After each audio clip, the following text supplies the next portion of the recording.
Assalamualaikum warahmatullahi wabarakatuh. Saya berdiri di sini sebagai pecinta, sebagai murid, dan khususnya sebagai pelayan. Sebetulnya saya ke sini hanya menjalankan perintahnya Habib Muhammad Rizik Syihab yang diteruskan lewat menantu beliau Habib Hanif. Ngomong ke saya, antum diundang untuk walimah akad nikah putri beliau dan peringatan maulid Nabi Muhammad SAW. Walaupun dari Solo nyopir sampai sini, alhamdulillah nggak capek Habib. Jadi kamu kalau cinta terus kamu lelah berarti palsu cintamu. Ini kalau yang di sini kemudian merasa pegel-pegel, palsu. Cinta itu menghapus segala luka. Cinta itu akan membuat seorang lupa akan duka. Cinta itu akan membuat seorang hidup dengan penuh keindahan tanpa ada rasa sikta dan tanpa ada rasa yang gak enak dalam hidupnya. Semuanya jadinya enak. Karena cintalah apapun yang gak enak buat Habib Rizik jadinya enak. Kalian melihat beliau gak enak, beliau gak enak, itu yang kalian lihat. Tapi karena mahabbat tuh, karena cinta beliau pada Allah subhanahu wa ta'ala, karena cinta beliau pada kakeknya, yaitu baginda Muhammad sallallahu alaihi wasallam, karena cinta beliau kepada neneknya, yaitu Sayyidah Khadijatul Kubra, karena cinta beliau kepada neneknya Sayyidah Fatimahuz Zahra, karena cinta beliau kepada leluhurnya Bani Alawi, maka semuanya menjadi ringan buat Habib Muhammad Rizik Syihab sekeluarga. Bukan cuma beliau, istri beliau tercinta, anak-anak beliau, menantu beliau, semuanya hidup dalam rasa nikmat yang luar biasa, meskipun pandangan orang rasanya enggak enak. Kenapa? Satu kata, cinta. Ikhwani rahimakumullah, dari dulu saya ngomong, saya beda sama Habib Rizik. Enggak akan saya rubah cara saya, dan saya enggak ingin Habib Rizik berubah caranya. Habib Rizik tukang masak, saya tukang makan. Saya yang enak-enak saja, yang bagian makan. Habib Rizik bagian masak. Biarkan beliau masak dengan cara beliau, mari kita makan dengan cara kita makan. Maka kita akan menikmati kehidupan ini dengan nikmat yang luar biasa. Saya cuma mau nyampaikan pesannya Nabi Muhammad SAW. Duduk di situ tadi saya cari-cari, internetnya rupanya down. Internet down. Sementara kalau saya buka hafalan saya lebih down lagi. Ya, daripada saya salah, saya doa, ya Allah, mudah-mudahan internetnya nyampe ke handphone saya. Alhamdulillah nyampe. Begitu nyampe langsung saya capture, takut hilang lagi Habib. Insya Allah nggak salah lagi ya. Ingat ya, ini yang ngomong bukan saya. Siapa yang ngomong? Nabi Muhammad sallallahu alaihi wasallam. Dengarkan. Karena kalau udah Nabi berbicara, kita bicara sendiri, suara kita mengalahkan suara Nabi, hancur amalan kita tanpa kita sadari. Karena itu Imam Malik rahimahullah, kalau membaca hadis Nabi Muhammad SAW, suaranya keras. Rahmatan lil ummah, sayang sama umat. Jangan sampai ada umat yang nanti suaranya mengalahkan ketika beliau mewakili Nabi Muhammad SAW. Karena ketika seorang mengucapkan qala Rasulullah, berkata Rasulullah SAW, saat itu lidahnya menjadi lidah Nabi Muhammad SAW. Saat itu suaranya menjadi suara Nabi Muhammad SAW. Saat itu beliau menjadi orang yang menduduki maqam tabligh, penyampai dari Nabi Muhammad sallallahu alaihi wasallam. Qala Rasulullah sallallahu alaihi wasallam, ayab'atsanallahu aqwaman yaumal qiyamah fi wujuhimun nur ala manabiril lu'lu' yaqbituhumun nas laysu bi anbiya wala syuhada. Qala fajatha arabiyyun ala rukbatihi faqala ya Rasulullah jullahum lana na'rifhum. Qala hum al-mutahabbuna fillah min qabail shatta wa biladin shatta yajtami'una ala dzikrillah yadhkuruna Rawahut Tabrani bisnadin hasan. Terjemahannya begini kurang. Ternyata itu yang di atas panggung bukan nabi, yang diangkat di atas panggung bukan mujahid yang gugur fisabilillah. Anbiya punya makam yang lebih tinggi, syuhada punya makam yang tinggi. Tetapi orang-orang ini membuat nabi pun heran, membuat syuhada pun tercengang. Siapa orang ini? Maka Nabi Muhammad sallallahu alaihi wasallam saat itu terdiam, tidak melanjutkan ucapannya. Fajazah Arabi, tapi ada satu orang dusun. Orang dusun itu orang yang polos, orang yang gak kenal politik, orang yang gak kenal urusan A sampai B. Urusannya hanya Nabi Muhammad sallallahu alaihi wasallam. Maka ia pun merangkak mendekati Nabi Muhammad sallallahu alaihi wasallam. Kalau nanti di akhirat orang-orang itu akan membuat umat manusia kebingungan, keheranan. Orang-orang itu akan membuat manusia penasaran. Siapa mereka? Siapa mereka? Maka di dunia ini aku ingin mengenal mereka ya Rasulullah. Jallahum lana ya Rasulullah. Tolong tunjukkan siapa mereka-mereka itu. Na'rifhum, agar kami bisa mengenal mereka. Ikhwani rahimakumullah, pengen gak kita kenal sama beliau-beliau? Pengen gak kita kenal sama beliau-beliau? Pengen gak kita melihat wajah beliau-beliau? Camkan ucapan Nabi Muhammad sallallahu alaihi wasallam. Faqala hum al-mutahabbuna fillah. Mereka adalah orang-orang yang saling mencintai di jalan Allah. Mereka adalah orang-orang yang saling mencintai di jalan Allah. Min qabail syatta wa biladin syatta. Mereka dari suku bangsa yang berbeda-beda. Mereka dari kota yang berbeda-beda. Yajtami'una ala dzikrillah yadhkuruna. Mereka kumpul untuk ingat Allah. Mereka kumpul untuk mengagungkan Allah. Mereka kumpul untuk sebut-sebut Allah. Hasilnya apa? Setelah kumpul mereka berzikir, mengingat Allah Subhanahu wa taala. Maka bersyukurlah, Andalah orang-orang tersebut. Apakah Anda mencintai Habib Rizik Syihab? Apakah Anda mencintai keluarga beliau? Apakah Anda mencintai para ulama yang ada di panggung ini? Apakah Anda mencintai mereka yang ada di samping, kanan, kiri, depan Anda? Apakah kita saling mencintai? Wahai para malaikat, saksikanlah kami saling mencintai di jalan Allah. Saya orang Solo, mungkin ada orang dari Garut, mungkin ada orang dari Bandung, mungkin ada dari Cirebon, mungkin ada yang dari luar pulau, mungkin ada yang dari Jawa Timur, mungkin ada yang dari luar negeri. Semuanya alam ini kumpul untuk cinta kepada Allah Subhanahu wa ta'ala. Maka kita ucapkan Alhamdulillah. Ikhwani rahimakumullah. Saya gak mau panjang-panjang. Ceramah saya terpendek itu 2 jam. Tapi malam ini saya gak mau panjang-panjang. Tapi orang jatuh cinta suruh ngomong, repot Habib. Orang jatuh cinta suruh ngomong nih repot. Sebetulnya saya jalan bukan 8 kilo. Yang 8 kilo itu waktu saya syuting. Total jalan kaki saya kurang lebih 12 kilo Habib. 12 kilo. Sengaja saya lihat ada motor lewat. Saya asyik lihat nih motor pelan-pelan itu. Jalan kaki. Saya mau melihat siapa saja sih orang-orang yang pengen nyambut Habib Rizik ini. Apakah ada mobilisasi? Apakah ada orang yang digerakkan untuk datang? Ternyata saya tidak melihat semua itu. Saya melihat orang spontan. Makanya tidak ada tim bagi-bagi nasi bungkus. Tidak ada tim bagi-bagi es. Tidak ada tim bagi-bagi kopi. Tidak ada tim yang bagi-bagi air. Tidak ada itu. Tidak terorganisir seperti itu. Beda di aksi-aksi Habib Rizik di 212 bersama kawan-kawannya. Lengkap, ada tim-tim macam-macam. Kenapa? Karena semuanya sudah dipersiapkan.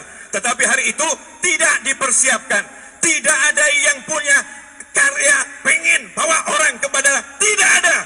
Semua berjalan sendiri-sendiri. Semuanya dipanggil oleh Allah Subhanahu wa ta'ala. Khususnya Habib Novel bin Muhammad Al-Idrus. Salat Isya saya, salat Isya jam 9 malam. Allahu Akbar, selesai Isya, nangis saya. Hati saya ditegur entah oleh siapa. Saya nggak tahu. Hati saya ditegur. Saya pun menangis. Nangis ketakutan. Nangis takut sama Allah Ta'ala. Novel, kalau kamu tidak berangkat ke Jakarta, kalau kamu nggak sambut Habib Rizik, maka kamu bukan dalam golongan mereka, golongan beliau-beliau. Maka Bismillah jalan Habib. Jadi ceritanya anak nggak pengen jemput antum Habib. Mau lihat dari front TV. Habib Hanif undangnya malam Ahad. Akad nikah. Nggak ngundang ke bandara. Nggak ada undangan ke bandara. Kalau ada hoax itu. Tidak ada. Tetapi subhanallah. Allah tegur hati saya. Berangkat. Alhamdulillah. Kaki lecet Habib nih. Bukti Habib. Bukti Habib. Bukti. Nanti di akhirat dibuat bukti nih. Iya. Lecet. Jangan dikira saya pakai sandal Habib. Kakinya lecet. Sandalnya murahan. Sorry bro. Sandal saya harganya 1 juta paling murah. Mahal. Al-Idrus. Ya, kita suka pakai yang mewah-mewah. Kenapa? Dunia ini hanya kendaraan sementara. Gak ada artinya. Maka saya pengen injak itu yang namanya dunia. Gak usah taruh di hati. Tambah 2 menit lagi boleh Habib? Boleh. Saya kalau ngomong ke beliau takut nih ya. Kemantunya saja ya. Ngomongin ke Habib Hanif. Boleh saya tambah 2 menit lagi? Nah, ada satu pesan begini. Pesan saya untuk para pecinta Habib Rizik Syihab.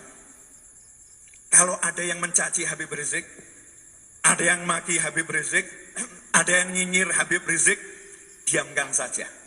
Kenapa? Terlampau besar kami untuk meladeni yang seperti itu.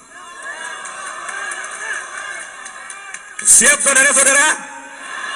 Aksi diam, gak usah dijawab. Diamkan saja.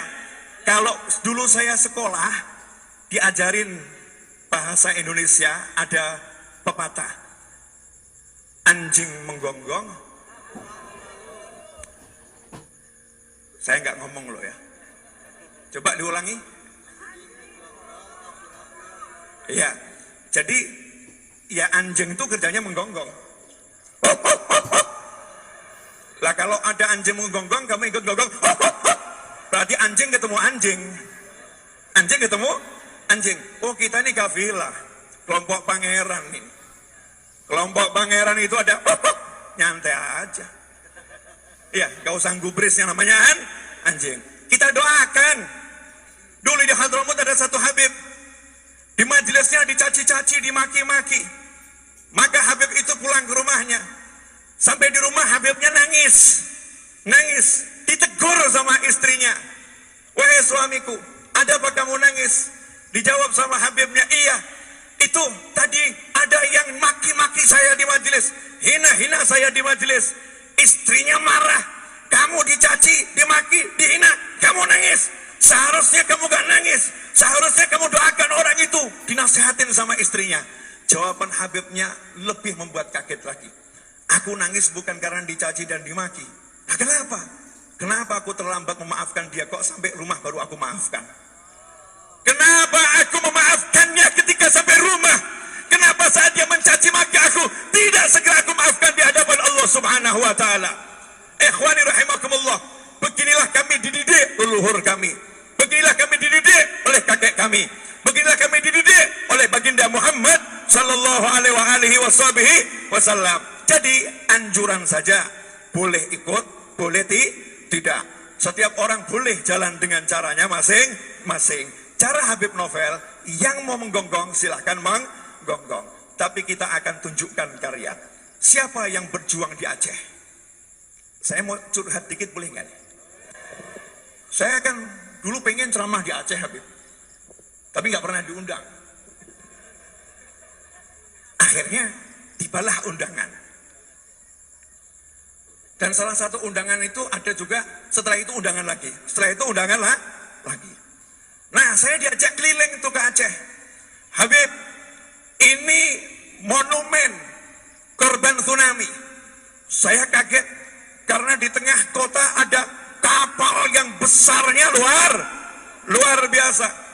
Ini mungkin jarang ustadz yang mau menceramahkan. Mungkin jarang ini Habib juga menyampaikan. Tapi ini harus diungkap fakta. Kerja anak cucu Nabi Muhammad SAW. Bagi yang masih ragu nasabnya Habib Rizik, tanya kepada pengurus Robito Alawiyah.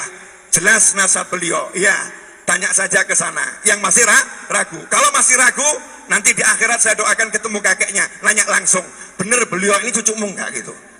Ya nanya langsung, saya doakan. Tapi Habib Rizik gak butuh pengakuan.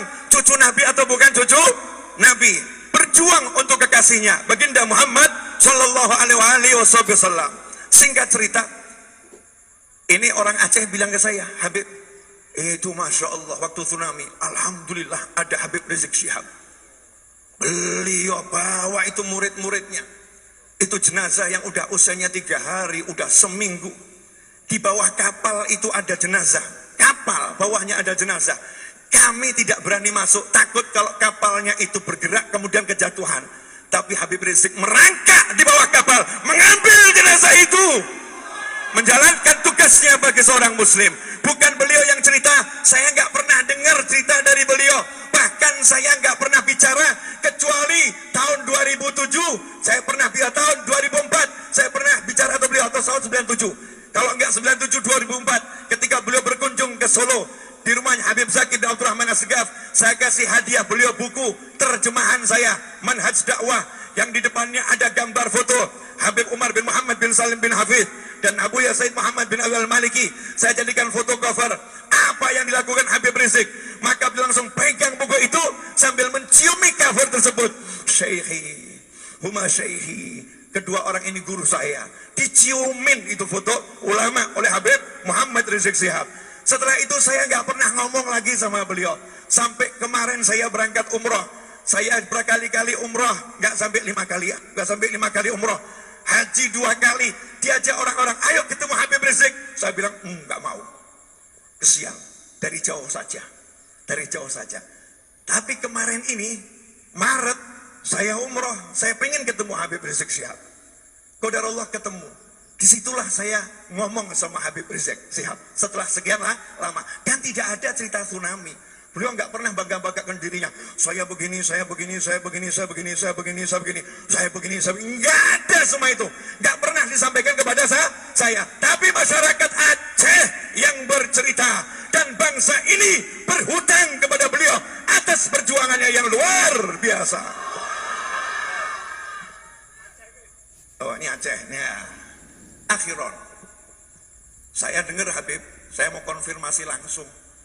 Karena orang zaman sekarang ini sukanya dengar tapi nggak pernah konfirmasi. Pondok antum yang ada di Puncak, namanya apa? Pondok Syariah, Markas Syariah, lanjutannya? Agrokultural, Mega Mendung. Ya, luasnya berapa Habib? Luasnya hampir 80 hektar. Al-Fakir dengar antum punya rencana nanam 200.000 pohon di sana. Betul kan? 1 juta. Nah, ini langsung saya konfirmasi ya.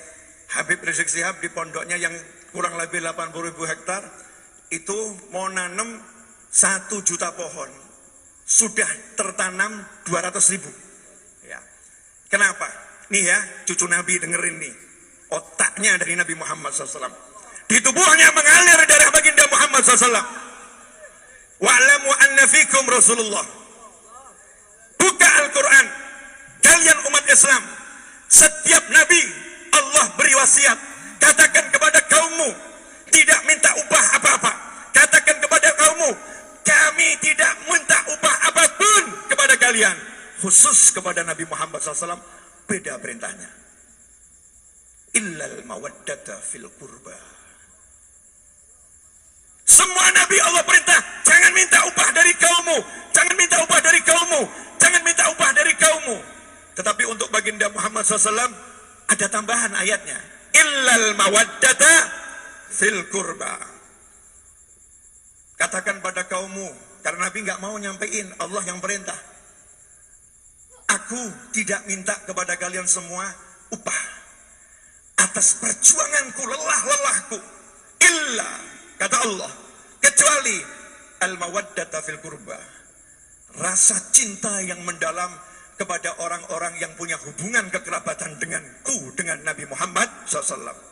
Cinta kepada ayah Nabi, cinta kepada kakek Nabi, cinta kepada istri-istri Nabi Muhammad SAW. Cinta kepada menantu-menantu Rasulullah, cinta kepada Sayyidina Hasan dan Husain, cinta kepada cucu-cucu Nabi Muhammad SAW ila yaumil kiamah. Lihat kecerdasan Habib Rizik Syihab. Sengaja saya perpanjang Habib, biar orang penasaran. Cerdasnya di mana? Jakarta ini konon ya, konon ada banjir kiriman. Betul?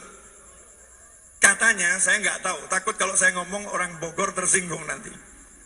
Katanya banjir kiriman ada yang dari atas sono ya. Hujan di atas sono, kemudian turun ke Jakarta, Jakarta banjir. Jadi sumbernya banjir dari mana ini? Dari atas, benar. Nah, kenapa di atas itu airnya banyak mengalir ke Jakarta? Karena buminya kurang bisa menyerap airnya saat hujan turun. Karena buminya kurang bisa menampung airnya saat hujan turun. Kenapa? Karena kurang pohon di sana. Maka beliau siapkan 1 juta pohon untuk menangkap air hujan sehingga tidak membuat Jakarta banjir. Ini cucu Nabi Muhammad SAW. Kata ya Habib. Insyaallah. Nah, ini kalau saya suruh mengungkap hasil kerja beliau, ya sampai subuh. Itu yang buat saya jatuh cinta. Itu yang buat saya jatuh cinta. Kerja. Itulah beliau. Kerja. Itulah beliau. Habib Muhammad Rizik Shihab. Saya sebagai Muslim, saya sebagai WNI mengucapkan jazakumullah khairan ya Habib atas semua lelahmu, atas semua kerjamu. Semoga Allah membalasnya dengan balasan yang besar untuk dirimu, orang tuamu almarhum, ayahmu yang ada di alam barzah sana, dan untuk yang hidup dari keluargamu. Semoga panjang umur, sehat walafiat untuk pasangan hidupmu, untuk anak keturunanmu, untuk pecinta-pecintamu. Semoga semuanya dalam riayah jaddukum Muhammad SAW, semuanya dalam perlindungan Rasulullah, dalam penglihatan Rasulullah, dalam kekuatannya Rasulullah. Apapun yang terjadi, engkau dalam keamanan fid dunya wal ukhra bersama orang-orang yang mencintaimu. Wassallallahu ala sayyidina wa maulana Muhammadin wa alihi washabihi sallam walhamdulillahi rabbil alamin wal afu minkum. Saya minta satu permintaan. Nanti kalau saya pulang minta tolong jangan ada yang salaman sama saya. Kenapa? Protokol kesehatan. Habib Rizik ini teriak-teriak lewat murid-muridnya, lewat Habib Hanif, jaga protokol kesehatan, pakai masker. Jadi kalau ada yang mengatakan beliau tidak menganjurkan protokol kesehatan, beliau melanggar protokol kesehatan, itu semua karena belum ngerti, karena mungkin nggak hadir, beritanya nggak nyampe. Panitia dari tadi bilang pakai masker dan pakai masker. Tapi kalau saya ngomong, maskernya saya copot ke bawah. Kenapa? Karena jaga jarak dengan kalian udah cukup. Kemudian biar suara saya lebih lantang, karena saya kalah sama beliau tadi. Beliau suaranya jauh lebih lantang, dan juga Habib Rizik suaranya lebih lantang. Jazakumullah khairan. Mohon maaf, semoga berkah manfaat. Wassalamualaikum warahmatullahi wabarakatuh.